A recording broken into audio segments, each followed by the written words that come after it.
So the bear market is really affecting all the markets right now. The New York Times actually had an interesting article today that was hinting at the market decline since October, taking average year gains that were over 10%, in some cases 20%, and turning them into losses just in the past month, 2 months, and really potentially leaving investors with no good places to put their money. So I thought it was kind of poignant and really timely. So if we look at the FANG stocks, which are Facebook, Amazon, Netflix, Google, and then you look at the Dow Jones, both of them are down year over year. And then let's do a comparison and go into the crypto space, and we see the long-term kind of the crypto winter.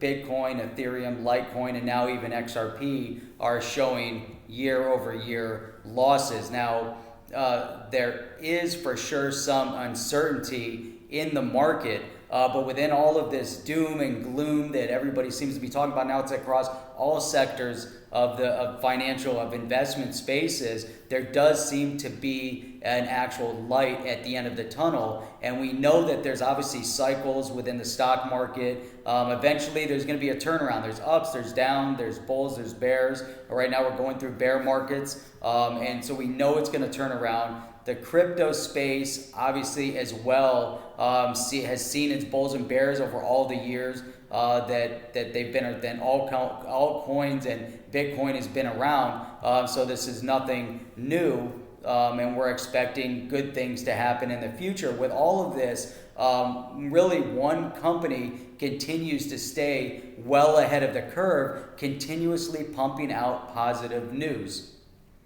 Hi, this is Jeff with the HODL Report. Join me today as I sit here stuck in the airport for the past 6 hours, and thank God for the airport lounges, because honestly I don't know what I would have done without the airport lounge. I spent the past week working and mingling amongst the gamblers of Las Vegas, and as I was sitting in the casinos of Las Vegas, I was thinking, imagine what it would be like if the casinos of Las Vegas decided to embrace blockchain and use XRP as a form of payment payouts.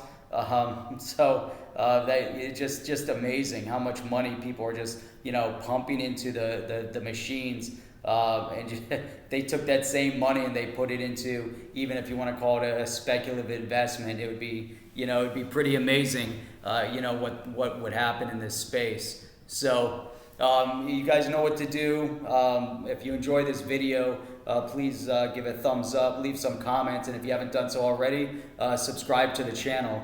Now, Ripple is that one company, and they're really pushing forward with new technology that really appears to be unstoppable. Right? They're signing up larger organizations. They're capturing more and more regional markets. We see what they're doing in the Middle East. We see what they're doing in Asia. And with all of this, we see an increase in the presence of RippleNet that is going global. It's everywhere right now. And banks and these financial organizations are joining up and adding RippleNet as a solution. And really the potential for these financial institutions now really presents in every part of the globe to begin initiating the direct use of XRapid, and that is nearing a reality. Right, so Ripple is definitely not backing down. We see this bear market that's impacting everybody, and Ripple is just charging forward and doing what many thought they wouldn't be able to do. And really, in fact, I believe that we're beginning to see the direct impact on Swift. Ripple is really benefiting from these new, large, important contracts that are being signed with these new banks and the new financial institutions. But with Swift, we just saw their CEO depart after 7 years of being with Swift, and Swift is definitely facing some difficulty. So where does it all go from here at this point? Now, I don't think any of us really has a crystal ball and knows exactly when the market's going to turn around. We don't know exactly how XRP is going to react. respond in the short term, midterm, or even the long term. But definitely one thing is for certain, Ripple is making huge tidal waves within the cross-border payment space. So much so, as I just mentioned, that the CEO of Swift stepped down recently. And I'm not saying that he stepped down and left his post because of Ripple, but we do know that business isn't as usual within the Swift organization. And really, it was just a year and a half ago that Ripple actually hired Marjan, I think that's the name, I'm looking up here, Marjan Delatine. She worked for Swift. This was a year and a half ago, April 2017, and she joined Ripple at that time to serve as the director, the head of European sales. Now she serves as the global head of banking at Ripple, for Ripple. Now, really, thank you for all those today, over the past few hours, that were circulating this post about her, because I think it's an important note to make, and it's really an important reminder. Although the article that was forwarded and retweeted today was from 2017. It's an important reminder that high-level people are being recruited to work for Ripple. And here's someone that came from Swift. So I highly recommend go ahead, click and read that article, because some of the things that she said about Swift at the time, and as a reason for why she wanted to join up with Ripple, because Ripple was on the cutting edge and Swift no longer was on the cutting edge. So I think that that's really, really an important point when someone moves from somewhere that obviously Swift has this monopoly in the marketplace, and here she's taking the risk jumping over to a relative newcomer in the space. And so I think that definitely projected well. Now, XRP obviously doesn't directly benefit from all of the new RippleNet relationships, all the banks that are starting to use RippleNet, I should say, all those banks and financial institutions that are being signed on by Ripple. However, it does attract significant attention to XRP, the XRP potential. Right, so XRP it's at the epicenter of the RippleNet solution. XRP does stand to benefit significantly as the banks and the financial institutions begin implementing XRapid and we begin to see real utility. Now, the point is that RippleNet, like Microsoft, like Amazon before it, is doing something important and doing it significantly different than the existing solution. And I think we have to underline that fact, right? So as Ripple does succeed, as they succeed to expand around the world, recruiting banks and financial institutions to use its solution, to use RippleNet, to use the complete solution, so XCurrent, XRapid, eventually XVia, we're talking about messaging and settlement and utilizing the native digital asset that is XRP, and XRP does stand to benefit from this growth, from the expansion in this space. Now, one thing that I do know, we have to be patient, right? So nothing happens overnight. Microsoft, Amazon, Apple, Google, they didn't see huge surges in their stock growth overnight. The companies didn't grow overnight.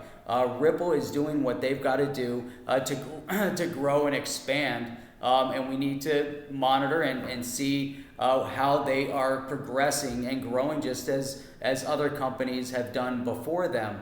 Now, there have been really a lot of discussions, again, on Twitter regarding whether or not Ripple is going to hit, Ripple XRP is going to hit larger numbers, whether it's going to be short-term or long-term. Now, Rob Art always seems to be at the center of many of these conversations. Sorry, Rob, I had to bring it up, but I think a lot of these conversations that are going on are important to have. I'm in the camp that we really must first see full utility by a decent portfolio of banks before we begin to see the large moves within and with XRP. Now, this could be, we could see some short-term momentum when the crypto market turns around, assuming that that happens before XRP utility kicks in. But I do expect that when crypto overall kicks in, we're going to see a little bit of a surge across the board,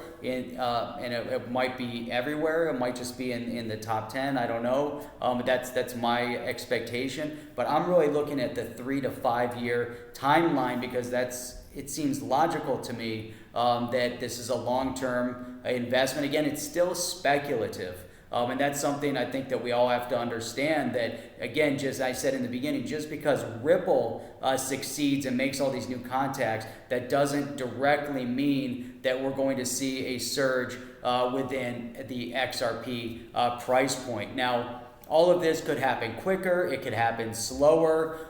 We have seen steady increases in stocks and cryptocurrencies in short time frames before. However, beyond speculation, much of this is again pegged on how many banks are going to go live with XRapid and how much volume is actually going to be transacted when XRapid does go live.